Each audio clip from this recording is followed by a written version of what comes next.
I'm John Britton. And I'm Angela Jamieson, and together we've created the School of Humankind.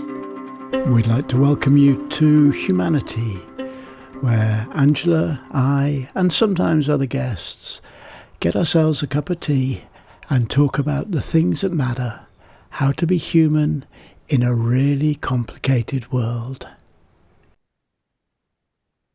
Well, welcome to this episode of Humanity. And let's start with the really important things. What tea are you drinking today, Angela? Well, John, today I'm drinking something called Morning's Oolong. And it's got a low caffeine oolong tea, which is unlike me. I do not choose it for low caffeine because I love caffeine. In terms of it doesn't bother me. Marigold petals, lemon peel, basil leaf, and all natural flavor. That's pretty impressive. So is Thank a you. tea in there as well, or is it just marigold and basil and so on? Or is there also So a tea? the first one was a low caffeine oolong tea. That's a oolong is a type of tea, I think. Is that right? Yes. Yeah, okay. I'm just checking. So it's not a It's herbal totally tea, but it's a herbally infused tea. tea, Tea the tea. black tea. Oolong is probably my favorite tea at the moment. Okay. And what Well, are you drinking? I'm off because I'm late in the day. Well, for you, it's early in the day. Uh, I'm off in a very calming place. I have a stick of Sri Lankan cinnamon dropped in a cup with boiling water poured over it. It's subtle and warm on a blustery, damp Irish day, and particularly good for my blood sugar. Love Cinnamon it. tea. It's very lovely. And cinnamon's also supposed to be good for metabolism. Yeah, it's one of those super things, particularly if you mix it with ginger and things like that, and turmeric and whatever. Often when I go for a day in my studio, my art studio, I take a big thermos flask which has just got a turmeric cut up, some ginger root cut up, and a cinnamon stick, and that keeps me going through the day. It's fantastic and it tastes so healthy. And Anyway, warm. and Yes. so warm. Uh, anyway, enough of the teas. What are we talking about, Angela? Well, we are going to talk about two essential qualities of being human. Well, each of us can bring two. You bring two, I'll bring two. Cool. We're Does going that sound straight into the big stuff, which is what the hell does it mean to be human? Because we talked about the tea. Now it's time to talk about the humani part of humanity. mm, Okay, two qualities each that we think are essential to really celebrating, deepening, and realizing our humanity. How super cool. Are you going to yes. go first? Are you going to bring in the first quality? Sure. If I can give a little background first to some thoughts, is so my son went on a job interview a few weeks ago, and one of the questions was, would you rather a world of all-knowing monkeys or a world of all-knowing computers? And my son immediately said, all-knowing monkeys. And they said, why? And he goes, because you need that emotion. You need the close to human as you can get, because that's kind of the missing edge in the world. And they thought that was the perfect answer, which I was really proud of him for realizing that. But that example just showed me how our softness, our thoughts, our emotions, that's really what we're adding to the world. And even if we don't think it's perfect, that's the beauty of it, is that we aren't perfect and that it's kind of fun to live in the frayed edges and just to celebrate them as well. So So, so how would you name that quality? What word would you give to that quality? the frayed edges quality, oh, Yeah. humaning. I don't It makes me think of the word imperfection, which people think means is a bad thing, but everything you say and everything I believe is that imperfection is an amazing thing. It's our imperfection that enables us to grow and learn and deepen and connect with each other and so on. So but I'm not naming your quality. You get to name your quality. Well, I don't know. It's one of those things that you get the feeling of it, and I don't know if there's really a word, but um, that was another thought I had about acceptance, and that what the people that are in my world and that we mastermind and stuff, is the whole feeling of we're aiming for this efficiency and productivity and all this stuff. But some of it is just accepting the way things are, Mm. accepting ourselves. So maybe the encompassing umbrella of it is acceptance. I think there's something very beautiful in that. I like, although it's not quite the word, but the word, the frayed edgedness of it all.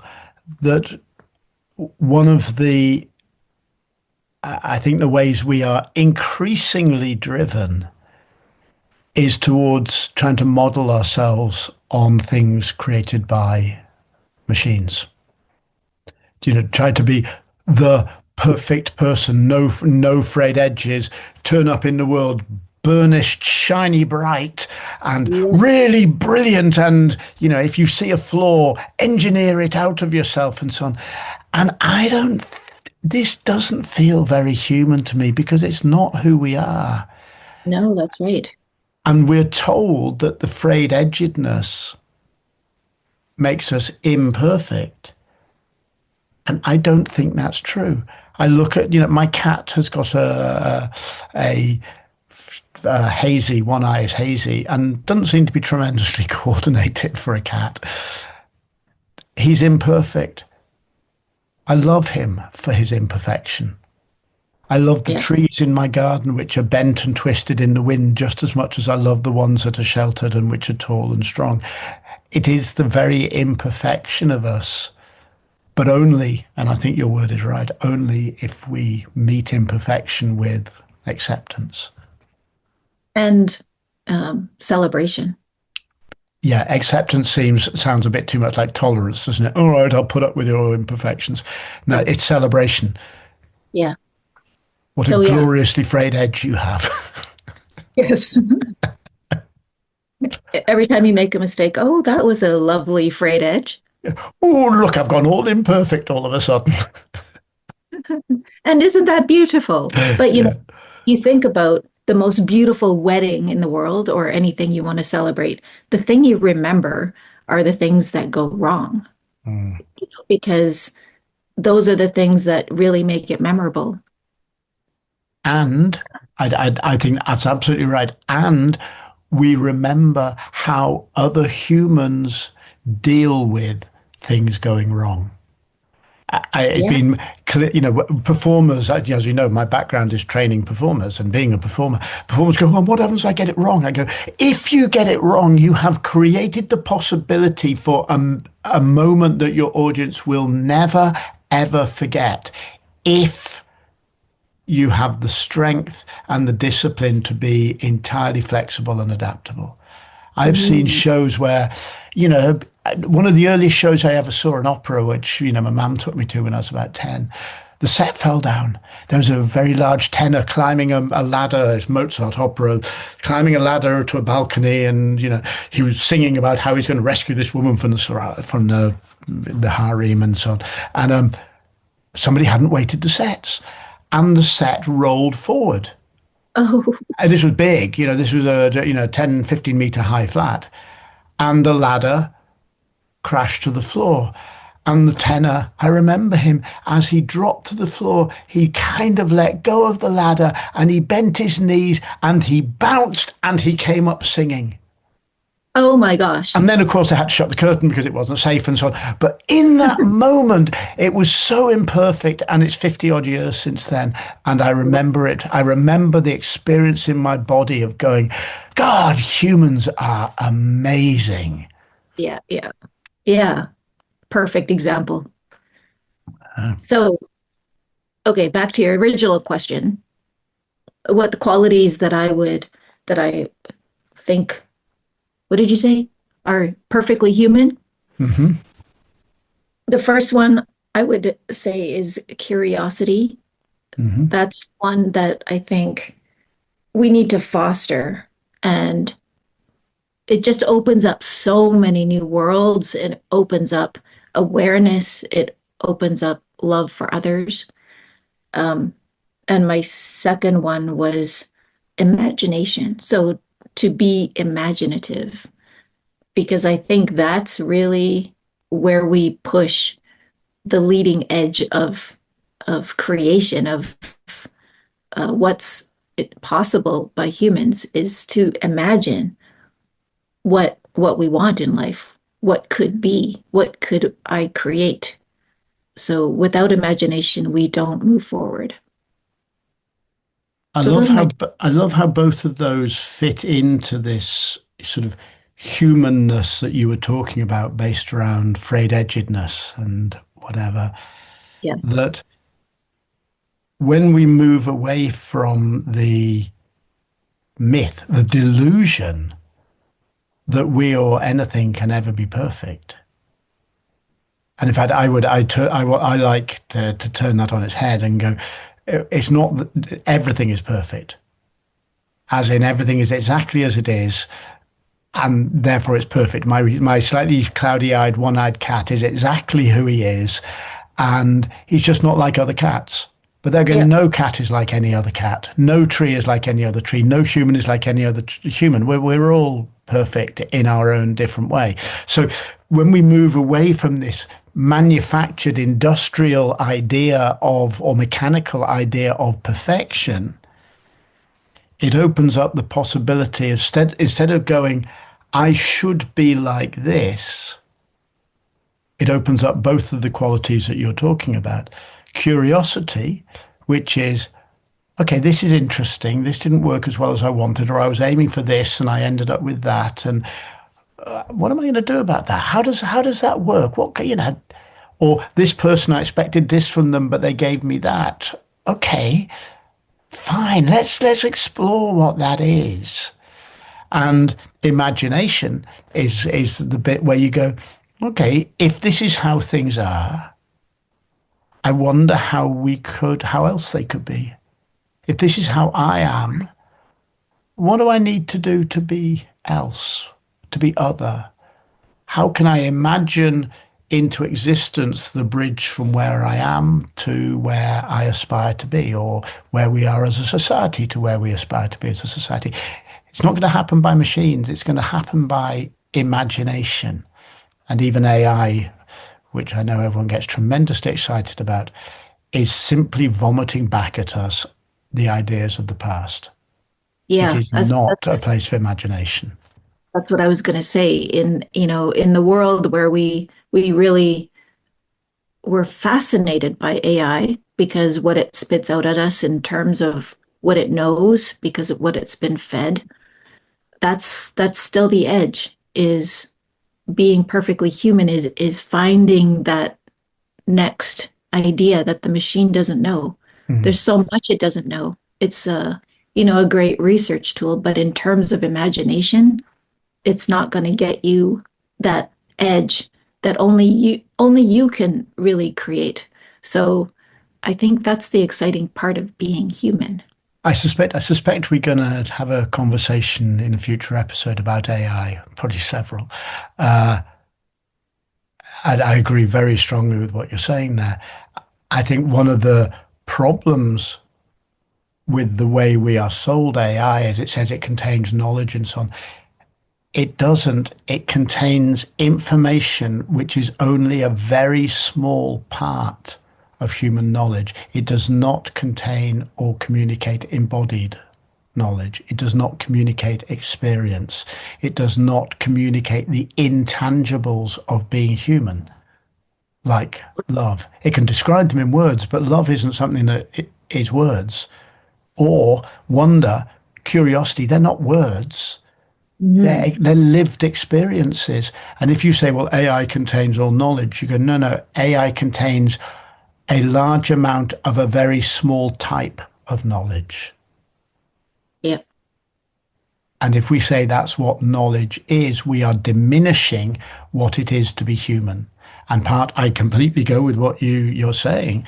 A significant part of being human is our ability to be genuinely curious and genuinely to bring into reality through our imaginations things that are simply never been thought of before, or imagined before, or experienced before. Yes. So, what are yours?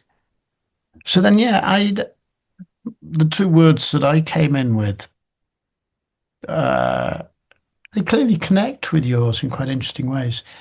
The first of my words was wonder, the human capacity to wonder, which is clearly connected to curiosity. In fact, there is a meaning of wonder. I wonder what that means, which is basically the same as curiosity. I don't quite mean that.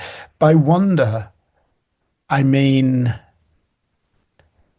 the experience of standing in front of, it's not so much what we don't understand as standing in front of things that we know are beyond our capacity to understand.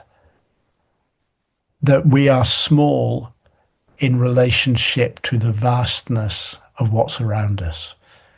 And in fact, our minds are small in relationship to the vastness of who we are. If I begin to take on board the complexity of this body I've been wandering around in for the last 60 odd years, and all the symbiotic relationships between other bacteria and life forms that make up my body, I can't even begin to conceive of that.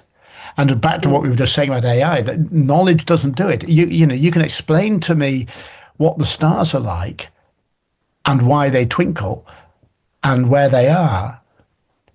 That has very little bearing on what happens when of an evening here, because I live in the middle of nowhere, and I walk out into a dark winter's evening, and the Milky Way is overhead, and there's 100 million stars, and then just a splatter of the Milky Way, and occasionally a comet coming down.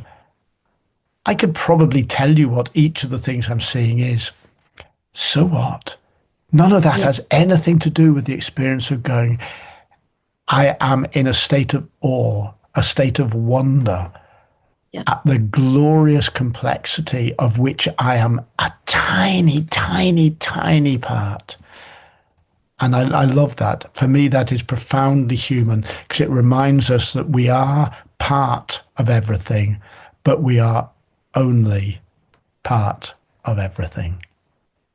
Yeah, that's beautiful. And in terms of, and what wonder says to me is always kind of leaning on the positive, and incredible and uh, that liminal space we talk about in terms of what is what is possible, but we haven't quite yet discovered. Mm. And in my engineering background, we talk a lot about science. And, there's a lot of talk about, well, this is scientifically proven that blah, blah, blah.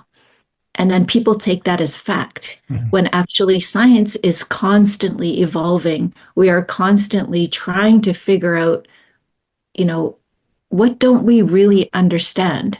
Because there's so much that we are finding that is really knocking out what we think is fact. Mm.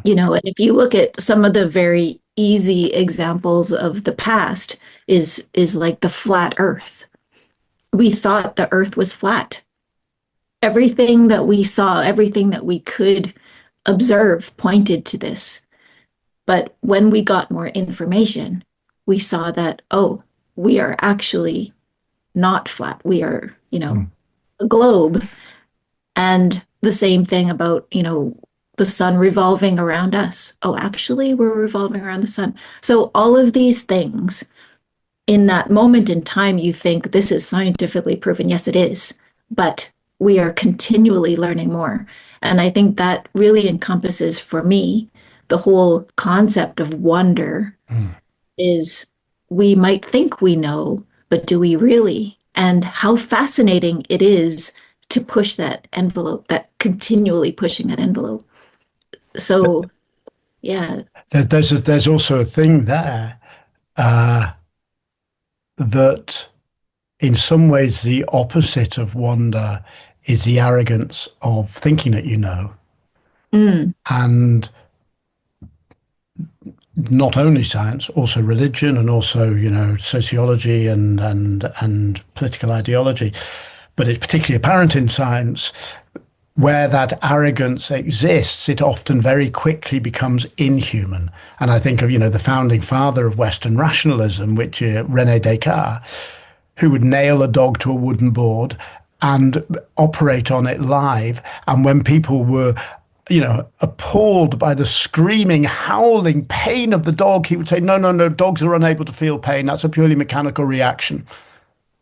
ugh, That's inhuman.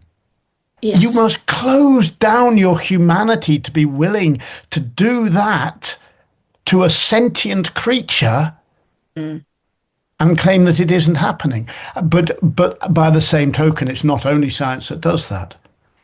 Religion has plenty of examples, many of them yeah. still in the world today, of claiming superior knowledge and using that as an excuse to move away from essential humanity. And essential humanity, I think, is based in wonder. And it's Yes. also based in my other word, which is two words, kindness or compassion. Mm, Compassion's one of yeah. those words that's used a lot, and lots of people use it in memes. And I'm a very compassionate person, and so on. And I'm sure their intentions are very good, but They got compassion. mocked. Am I mocking anybody? Yes, I'm showing a remarkable lack of compassion for them. Thing is, kindness and compassion are really tough. They're really tough things. Compassion is seeing that which we find unbearable in someone else or in ourselves and immediately not only forgiving it, but recognizing we are only ever partially right when we judge it. Mm, Whenever we judge someone else, we are only ever partially right. And it's very hard because, there's things going on in the world right now where I am furious at them. And I would struggle to feel any kindness towards the people who are doing those things. Any kindness. I feel hatred, anger, violence towards them. But I think at our finest as humans, we go, I embrace all suffering, including my own, from a position of I will be kind. Doesn't mean inactive. It doesn't mean passive. It doesn't mean going, anyone can do what they want. It means standing up for what you believe and, if necessary, fighting for the world you believe in, but doing so from the understanding that our core, our essence as humans is that we connect and we mhm. are all connected. And that every time we hate someone or something, we are breaking the essence of our humanity, which is connectedness. I've only That's very, recently discovered Joanna Macy, the writer Joanna Macy, who died just not very long ago, last year, I think. Joanna Macy, a senior Buddhist scholar, American, but also very strongly a political activist. And she articulates very, very strongly for me that compassion and engagement, compassion and activism, compassion and fury can not only coexist, but actually can strengthen each other. So for me, the essential human quality is a willingness always to strive for kindness. mm. And I think if we go back to what we created together, the School of Humankind, Hmm. that's really what we wanted to focus on. We Yeah. wanted to really say, in the world where everything seems to be going pear-shaped, there's always room for kindness. And that was our underlying principle. Mm. So I'm glad you brought that up.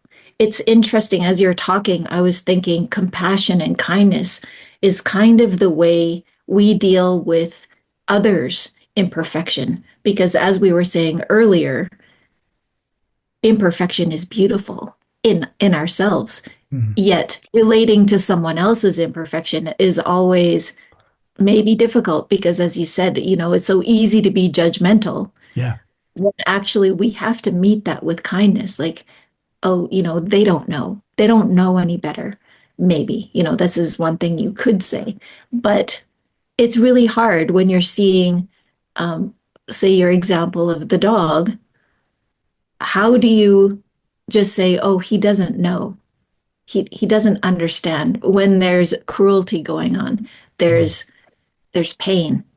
And I think that's a direct relation to some of the things you're referring to in the world that is going on. And it's really difficult to not be angry, to not Mm. be there's an element of standing up for that dog, you know, Absolutely. and how do we make ourselves understand what's going on? Or because you talk about all these negative emotions that you feel, which are great indicators to you that there's something you're seeing that is not right with you. How do you process those in a way? Because if you keep feeling them, the person you're really hurting is yourself. Yeah. See, I read a book a few years ago, which I can't remember the title of it now, uh, which a couple of friends in Greece gave me. Actually, the fellow who gave it me was a Canadian fellow. He lived in Greece. Uh, The best people, right? totally, I totally. know. What could be better? A Canadian fellow living in Greece, two of the greatest places in the world. Um, and it was a book about which said, why good people do bad things or something, which is a provocative title. But it was a very interesting book which explained that, it outlined 9 or 10 different moral frameworks and went, almost everybody, even though those we think of as being unforgivably evil, almost all of them are actually operating from a moral framework. Mm, But it might mm, just be not a moral framework that we share. The nationalists who are standing there waving their flag and screaming insults at other nations, I abhor what they bring to the world. But I am arrogant if I don't accept that they believe that asserting the right of their tribe against others is not a moral position. I don't right, agree, but it's a right. moral position. And so the question for activists or for political engagement or community building is, I will contest your morality. I will contest your ideas. I will acknowledge that I have my own moral framework that you might disagree with and dislike. I might have my own ideas that you might disagree with and dislike, but I will not contest your essential humanity. I will not dehumanize you, even if I think what you are doing in the world is utterly, utterly unforgivable. And that then brings us to the point where it's saying fight all you need to build the world for yourself and your family and your community that you believe is important, but don't do it by dehumanizing. And one of the key ways, just to come back to what you said about School of Humankind, one of the key ways of continually rejecting dehumanization is through our fundamental mechanism, which is conversation. Yeah. You talk with, you don't talk at, you talk with. Yes. And there's a conversation I've been having in, my relaxed productivity community is when you're dealing with people you don't understand, is look for that common thread. Like you said, someone who's acting strongly, they're often acting from their strong moral framework. So theirs is different from yours. Yeah. They have a right to act out on it. And I think that's a beautiful concept to think of. We're raised in the Western world, and there's some cultures we don't quite understand, but there's something that they truly believe, that we aren't privy to, and we have to give them the ability to express that the way that they want to. Yeah. And one of the things we've been talking about is, when you come to people who have extremely different political beliefs, there's really no point of connection.